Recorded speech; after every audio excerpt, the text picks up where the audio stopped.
저는 유치원에 다니는 딸 하나를 키우고 있는 30대 후반의 여자입니다. 20대 젊은 시절부터 정말 열심히 일을 했었고 아이 태어났을 때 육아휴직 1년을 제외하고는 쉬었던 적이 없었어요. 저는 학창 시절부터 뚜렷하게 목표가 한 가지 있었습니다. 저희 집이 정말 가난했었고 제가 중학교에 다닐 때 부모님이 아파트 전세 사기를 당하셨어요. 철이 없었기 때문에 집이 어떻게 되는지도 몰랐었는데 부모님이 돈 때문에 서로를 원망하며 싸우는 모습을 많이 볼 수밖에 없었고 갑자기 하루아침에 살던 집에서 쫓겨나서 주방 하나 붙어있는 단칸방에 세 식구가 살았습니다. 다행히도 그런 역경 이후로 부모님은 포기하는 것이 아니라 더욱 열심히 사셨고 덕분에 단칸방에서 살았던 시간은 그리 길지 않았어요. 지금이야 부모님 앞으로 집도 2채나 있으시고 따로 노후 준비까지 다 해두실 정도로 재산을 많이 벌어두셨는데 아직까지 쉬지 않고 일주일에 6일을 일하십니다. 건강 생각해서 적당히 하시라고 아무리 말씀드려도 제 말을 듣지 않으세요? 제가 어렸을 때 부모님이 어려웠던 적이 있어서 그런지 저 역시도 부동산에 엄청난 집착이 있다시피 했었고 최대한 돈을 모아서 재테크하고 투자하는 것에 관심이 많았습니다. 하지만 남편은 저와는 전혀 다른 성향의 사람이라 3년에 한 번씩 차를 새로 바꾸질 않나. 아이가 태어나고 부모가 된 지금에 와서도 골프 치고 테니스 치고 본인 하고 싶은 취미 활동을 전부 다 해야 직성이 풀리는 것 같았습니다. 결혼 초반에는 이 문제로 남편과 많이 싸우기도 했는데 저희는 저희만의 방식대로 해결하기로 했어요. 부부가 서로 생활비 100만 원씩 통장에 집어넣고 나머지 월급은 각자 알아서 관리하며 상대방 월급을 어떻게 쓰고 있는지 신경 쓰지 않기로 했죠. 어떤 분들은 그게 무슨 결혼 생활이냐고 비웃으시는 분들도 있겠지만 아이는 태어나서 키우고 먹고 살아야 하는데 어린 나이에 남편과 이혼해서 싱글맘이 되고 싶진 않았어요. 그래서 제가 양보한다는 생각으로 100만 원만 남편에게 보내라 했고 남편도 제 말에 동의하게 되면서 지금까지 이런 이상한 결혼 생활을 계속 해오고 있었던 거죠. 막상 살다 보니 이것도 편하고 나름대로 괜찮은 부분도 있었습니다. 남편과 제가 100만 원씩 한 달에 200만 원이면 생활비는 전혀 부족함이 없었고 가전제품을 바꿔야 한다거나 뭔가 큰돈이 들어갈 일이 있으면 그때그때 남편과 다시 이야기해서 돈을 절반씩 부담하며 지냈습니다. 남편과 제 월급이 크게 다르지 않은데 서로 소비 패턴은 정반대나 마찬가지예요. 남편은 차 바꾸는 것을 좋아하고 취미생활이 몇 가지나 될 정도로 본인을 위해서 아낌없이 돈을 사용합니다. 대신 저는 생활비 외에 지출이 거의 없으며 매달 150만 원 이상은 적금에 붓고 있어요. 그렇게 모은 돈으로 오피스텔을 구입해 월세를 돌리는 중이고 재작년에도 지하철역 근처에 오피스텔을 하나 더 구입해서 그것도 역시나 월세를 놓았습니다.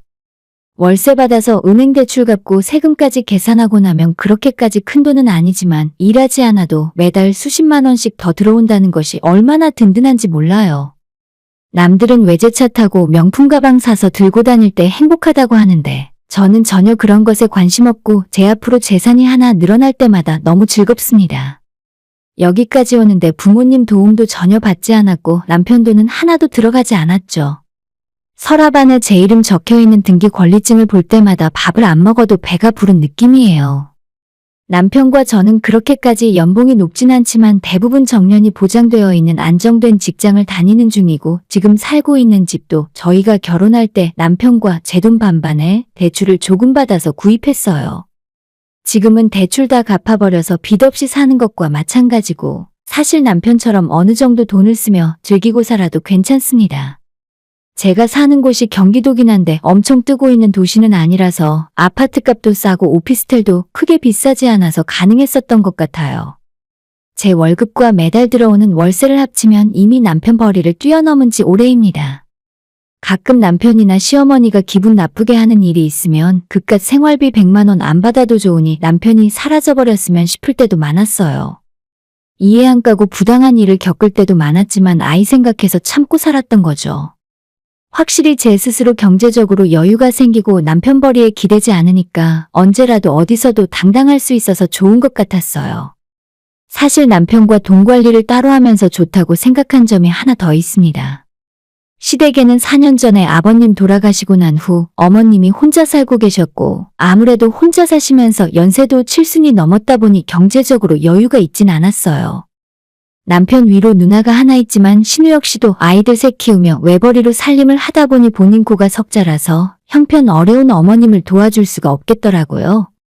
그래서 아마 저희 남편이 시어머니 용돈을 많이 드렸던 걸로 알고 있는데 돈 관리를 따로 하다 보니 자연스럽게 저는 친정부모님을 챙기게 되고 시어머니 일은 남편이 알아서 챙기고 있었습니다. 아버님 돌아가시고 난 이후로 매달 남편이 어머님에게 용돈 보내고 있다는 건 알았지만 그게 얼마나 보내는지 전혀 제가 모르고 있고 사실 알고 싶은 생각도 없었어요. 그런데 갑자기 얼마 전에 남편이 혼자 살고 있는 시어머님을 우리 집으로 모셔와서 같이 살자 하더라고요. 저희가 33평집인데 방이 4개고 우리 부부 쓰는 안방과 아이 쓰는 방을 제외하고서라도 2개나 방이 남기 때문에 괜찮을 거랍니다. 지금은 남는 방 중에 하나는 창고 겸 옷방으로 쓰고 있고 나머지 하나는 남편 컴퓨터가 있는 개인 서재나 마찬가지예요. 그 중에서 중간 사이즈 방 하나를 비워 어머님께 드리면 혼자 사는 어머님을 걱정할 일도 없고 어머님 한 분 추가된다고 해서 생활비가 크게 늘어나지도 않을 거라네요. 엄마가 집에서 살림도 해주고 우리 딸이랑 같이 있어줄 수 있으니까 서로 얼마나 좋아? 어차피 방도 남는데 엄마 모시고 같이 살자. 대신 내가 한 달에 생활비로 30만 원씩 더 줄게. 남편은 어머님이랑 같이 살더라도 우리가 낮 시간엔 둘 다 출근해서 집에 없고 어머님이랑 마주치는 시간이 별로 없어서 스트레스 받을 일도 없다지만 남편이 하는 말은 처음부터 끝까지 전부 말이 안 됩니다. 집이 궁궐처럼 넓은 것도 아니라 매일 퇴근하고 집에 와서 편히 쉬지도 못하고 어머님이랑 마주쳐야 하는데 어떻게 제가 예전처럼 편하게 지내겠어요? 겨우 돈 30만 원 더 받자고 시어머니랑 합가를 선택하는 며느리는 한 명도 없을 겁니다. 너무 말도 안 되는 소리에 기가 막혔고 당연히 저는 남편 말에 동의할 수 없었죠. 제가 지금까지 결혼 생활을 해오면서 시어머니와 딱히 고부 갈등은 없었습니다. 좋고 싫고도 없이 시댁과 거리가 좀 있기 때문에 어머님과 저는 별로 마주칠 일 없이 살았어요. 하지만 시어머니랑 한 집에서 같이 산다는 건 상상만 해도 싫고 절대 그럴 생각 없습니다. 제가 떨떠름한 반응을 보이자 남편은 뻔한 이야기를 또 꺼내더라고요. 시어머니가 집안일도 도와주고 바쁠 때 아이도 봐주면 우리 생활이 편해지고 더 좋지 않겠냐고 하길래 저는 어떤 이유를 막론하고 어머님과 한 집에서 같이 사는 건 무조건 싫다고 절대 안 된다 했습니다. 어머님을 이 동네로 이사를 시켜서 근처에 사시게 하고 자주 찾아뵙는 것 정도까지라면 모를까 한 집안에 한 공간에 같이 사는데 일단 한번 같이 살기 시작하면 제가 싫다고 해서 다시 어머님을 길바닥으로 내쫓을 수도 없잖아요. 무슨 말을 하건 절대 안 된다고 어머님 모시고 들어올 생각은 하지도 말라고 했더니 남편이 제 말에 단단히 삐져서 한동안 말도 안 하고 저랑 눈도 안 마주치더라고요. 지금 사는 집이 저희 부부가 돈을 반반씩 부담해서 샀던 집이라서 그런지 남편도 더 이상 고집을 부리지 못하고 일단 포기하는 것 같았어요. 4년 전에 시아버님이 먼저 돌아가시고 혼자 사시는 어머님이 가끔은 딱하게 느껴질 때도 있어요. 저도 사람인데 피도 눈물도 없는 냉혈한이 아니라서 시어머님 생각을 하면 좀 더 잘해드려야지라고 생각합니다. 하지만 따로 살면서 자주 찾아뵙고 용돈 정도 드리고 모시고 식사 정도 하는 거라면 모를까 절대 같은 집에서 어머님이랑 살기는 싫습니다. 지금까진 얼굴 자주 안 보고 살았기 때문에 어머님이랑 싸울 일도 없고 크게 부딪힌 적이 없었는데 분명 저희 집에서 모시고 살다 보면 서로가 서운한 마음도 쌓이고 감정 상할 일도 생길 게 분명하다고 생각해요. 제가 친자식이 아니라서 어머님 눈에 안 차는 부분이 분명 있을 거고 저도 어머님이 제 친부모가 아니라서 별거 아닌 작은 일에도 더 서운함을 많이 느끼게 될 겁니다. 없던 고부 갈등도 같이 살면서 생길 텐데 저는 어머님이랑 싸우기 싫거든요. 일단 며칠 후에 아이를 먼저 재워놓고 밤늦게 남편이랑 맥주 한잔하면서 깊은 대화를 나눴어요. 앞으로 어머님 모시고 살게 되면 집안에서 일어날 수 있는 고부 갈등에 대해 깊게 생각해 본 적이 있냐고요. 내가 당신 엄마랑 싸우기 시작하고 우리가 서로 미워하고 증오하게 된다면 당신은 한 집에서 살면서 그 상황을 감당할 수 있겠냐고 물었더니 남편도 확실히 대답하지 못했습니다. 만약 어머님이 우리 집 안방이나 주방까지 들어오셔서 이것저것 내 살림에 손대시거나 간섭하고 잔소리하시면 그건 어떻게 할 생각이냐 물었더니 남편은 자기 엄마는 절대 그러실 분이 아니라고 대답했습니다. 사실 제가 이런 비슷한 이야기를 한두 번 들어본 게 아니에요. 남편 입장에서는 엄마 성격이 이상하다, 같이 살면 잔소리 엄청 하시고 며느리를 괴롭히신다라고 말하는 남편이 세상에 어디 있겠습니까? 원래 팔은 안으로 굽는 법이잖아요. 저는 다시 한번 남편에게 괜히 근거도 없으면서 확정적으로 대답하지 말고 어머님이 나한테 살림타박하고 잔소리하면 그때 어떻게 대처할 생각인지 확실하게 대답을 해달라 했어요. 당연히 남편은 아무런 계획도 없었고 대충 서로 양보하면 시어머니와도 한 집에서 잘 지낼 수 있을 거랍니다. 하지만 저는 겨우 그런 대답을 원한 것이 아니었어요. 남편에게 그것 보라고 당신도 확실한 방법이 없는데 내가 어떻게 어머님이랑 같이 살 수 있겠냐고 이야기하면서 나는 지금 어머님과의 관계가 틀어지지 않았으면 좋겠어. 그러기 위해서는 지금처럼 따로 사는 게 좋아. 너무 가까이 붙어서 살면 서로 안 좋은 모습을 볼 수밖에 없을 거고, 그게 점점 쌓이면 좋던 사이도 멀어질 수밖에 없을 거야. 라고 차분하게 이야기했더니 그때는 남편도 제 말에 대충 공감하는 것처럼 보였습니다. 그냥 지금 어머님 살고 계신 집을 내놓고 우리 집 근처로 이사를 시키던지 아니면 지금보다 조금 더 자주 찾아뵙고 용돈이라도 드리자고 했습니다. 합가해서 혹시나 관계가 틀어지면 행복하게 살던 우리 가정에도 금이 가기 시작할 건데 나는 그런 위험 부담 감수하고 싶지 않다고요. 남편에게 제 생각을 이야기했더니 알겠다고 대답하면서 시어머니와 다시 이야기해보고 말해주겠다 했습니다. 그리고 며칠 후에 어머님이 제게 직접 전화를 하시더니 본인이 불편해서 너희랑 같이 살 생각 전혀 없다면서 괜히 아들이 쓸데없이 마음 쓴 거니까 걱정하지 말라 하셨어요. 자기 때문에 싸울 필요도 없고 지금처럼 자유롭게 살면서 가끔 집에 동네 할머니들 불러다가 고스톱도 치고 편하게 사는 게 좋지. 다 늙어서 자식들이랑 같이 살면 눈치밖에 안 보인다면서 걱정하지 말라고 신신당부를 하셨습니다. 아마 남편이 합가 이야기를 물어봤다가 어머님이 그 대답을 제게 해주시는 것 같았어요. 저도 어머님이랑 관계 해치고 싶지 않고 적당한 거리 유지하고 사는 것이 더 낫다 생각해요. 그날 저녁 퇴근하고 집에서 만난 남편에게 앞으로 나도 어머님을 좀 더 신경 쓸 테니까 따로 살더라도 당신이 중간 역할 잘하라고 이야기했어요. 이게 100% 완벽한 해결책은 아니겠지만 적어도 어머님을 모시고 같이 사는 건 절대로 안 될 상황이었습니다. 그렇게 문제가 해결되고 잘 넘어갔다고 생각했는데 얼마 전에 남편이 하는 소리가 집에서 가까운 제 오피스텔에 어머님을 모시자 하더라고요. 지금 세입자가 올해 3월에 계약 만료되고 나간다고 했지? 엄마가 거기서 사시면 되겠네. 집에서 15분 거리니까 당신 말대로 거기에 모셔두고 자주 찾아뵙자. 어머님을 제 오피스텔에 모시는 건 상관없는데 그럼 매달 받던 월세는 어떻게 되는 거냐 물었더니 남편이 자기 엄마인데 월세를 어떻게 받냐면서 어머님 생활비는 자기가 부담할 테니까 저는 공짜로 집만 제공하라더군요. 그게 말이 돼? 나한테 매달 나가는 은행이자도 있는데. 게다가 거기 오피스텔이라 어머님 사시기에 불편한 점이 많을 거야. 그냥 집 근처에 빌라 같은 곳에 모시고 용돈을 잘 챙겨드리자. 나도 어머님한테 더 신경 많이 쓸게. 그랬더니 저보고 시어머니보다 그깟 월세 몇 푼 받는 게 더 중요하냐면서 화를 내더군요. 제가 끝까지 합가 반대했을 때도 본인이 이해하고 양보했는데 이 정도도 못하면 뭐하러 우리가 결혼해서 사는 거냐고 저한테 소리를 질렀습니다. 이번만큼은 자기도 절대 그냥 못 넘어간다는데 솔직히 제가 왜 월세 잘 받고 있는 제 오피스텔에 어머님을 공짜로 모셔야 하는지 모르겠어요. 어머님과 악감정도 전혀 없지만 반대로 좋은 감정도 별로 없거든요.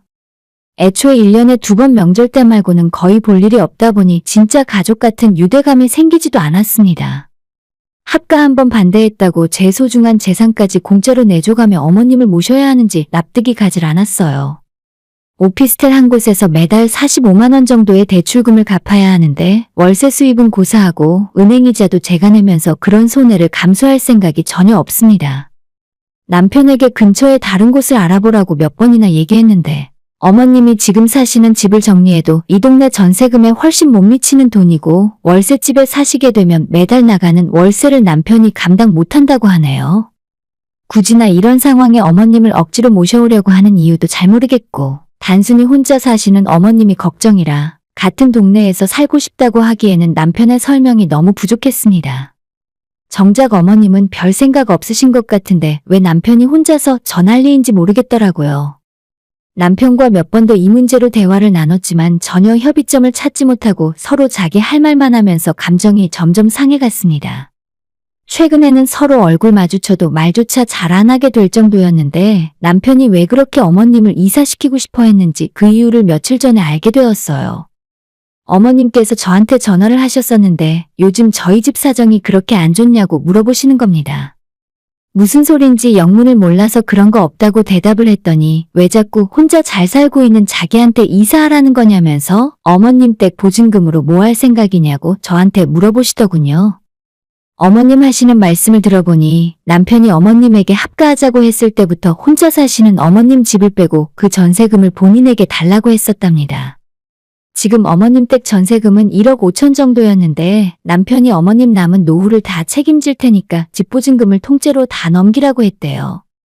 하지만 제 반대로 합가 이야기가 어그러지면서 남편은 며느리가 오피스텔을 2채나 갖고 있어서 사시는데 전혀 문제가 안 된다며 집 빼고 이사 준비만 하면 된다고 했었답니다. 전세금 1억 5천이면 저희 동네 빌라 전세 얻기에 부족한 금액은 아니거든요. 하지만 남편은 어머님이 돈이 별로 없는 것처럼 이야기했었고 대체 누가 거짓말을 하고 있는지 헷갈리기 시작했습니다.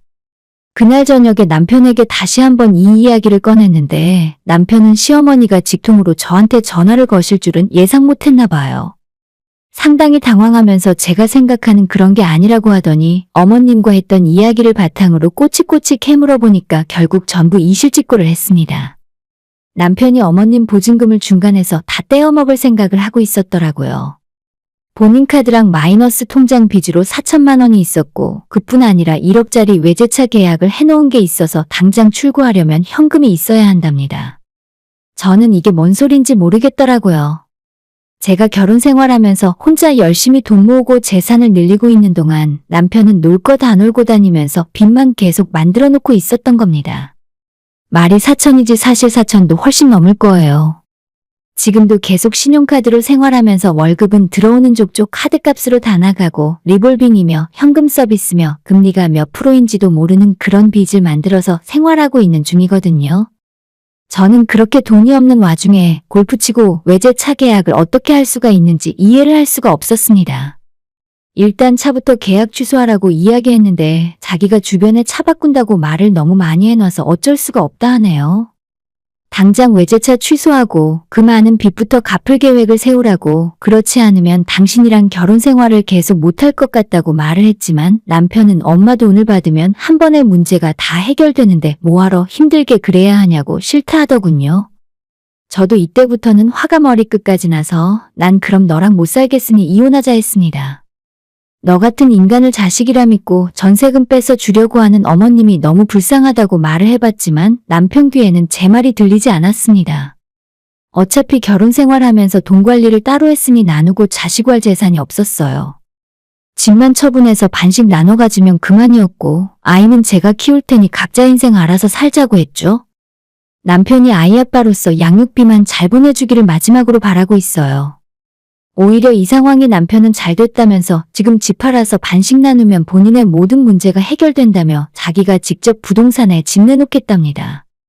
이혼하자고 하는데 뭔가 신이 난 듯한 남편의 모습을 보면서 저런 인간이랑 계속 살아봐야 뭐 하겠나 싶었어요. 바로 아이와 함께 친정에 들어와 있고 집은 벌써 사람들이 몇 번 와서 보고 갔습니다. 집만 팔리고 남편과 재산 분할 끝나면 본격적으로 이혼 절차 들어갈 거예요. 자식이나 아내나 심지어 부모조차 내다버리고 본인만 생각하는 인간을 보면서 여자가 생기지 않고서야 저렇게 미친 짓을 할 리가 없겠다 싶더라고요. 하지만 증거가 있는 것도 아니고 이 와중에 또 하나의 시시비비를 가리고 싶지 않아서 빠르게 이혼 합의하고 끝낼 겁니다. 아직 아이가 세상 물정 잘 모르는 나이라 다행이지 저런 인간을 아빠라고 부르게 하고 싶지도 않아요. 저는 아이와 둘이 사는데 전혀 문제없지만 앞으로 고생길이 훤하게 보이는 시어머니가 불쌍하네요. 후기입니다. 남편이랑 이혼 과정에서 조금 트러블이 생겼어요. 양육비를 제가 원하는 만큼 보내줄 수 없다고 하면서 재산도 반반 나누고 제가 본인보다 수입이 더 많은데 양육비까지 줘야 하냐며 안 된다 하더라고요. 나는 우리 엄마도 책임지고 살아야 하는데 적당히 좀 해. 이혼은 너가 먼저 하고 싶다고 했고 내가 그리 잘못한 것도 없는데 양육비 100만 원은 너무 과하잖아. 남편은 아이 학원비 정도로 20만 원을 보내주겠다고 했고 제가 홧김에 그런 푼돈 받을 바엔 양육비 필요 없다고 했더니 그 말을 꼬투리 잡으면서 아예 안 주겠다고 합니다. 답답한 마음에 주변에서 이혼 전문 변호사 상담이라도 받아보라 조언을 받았고 바로 이틀 전에 상담받고 왔어요. 양육비는 제가 생각한 것처럼 100만 원까지는 아니지만 남편 수입을 생각하면 60 이상 80만 원 정도는 받을 수 있을 것 같다고 하시네요. 그것도 그거지만 저희 살던 집 팔아서 재산 분할하는 것도 제가 아이를 키우는 입장에서 굳이 5대5로 나눌 필요가 전혀 없다고 말씀하셨습니다. 7대3 심지어 8대2까지 주장해 볼 수도 있는 부분이라고 하는데 변호사님 상담 내용을 남편에게 그대로 정리해서 보내줬고 나는 소송까지 가겠다고 얘기했더니 그 뒤로 남편 발등에 불이 떨어졌네요. 전화를 하루에 수십 통씩 하면서 양육비를 60만 원에 합의하자 또 몇 시간 뒤에는 80만 원에 합의하자고 하면서 소송까진 가지 말자고 합니다. 아마도 집 팔아서 받은 돈 다 쓸 생각이었을 텐데 재산 분할 비율이 달라질 것 같으니 시급한 것 같아요. 그 모습을 보니까 진짜 소송까지 가야겠다는 결심이 서게 되었습니다. 이혼 과정이 조금 더 길어질 것 같지만 그래도 확실하게 해서 저와 우리 아이 몫의 재산 분할과 양육비까지 톡톡히 다 받아낼 거예요. 오늘의 사연은 여기까지입니다. 구독과 좋아요, 알람 설정 부탁드려요. 다들 행복하시고 좋은 하루 되세요.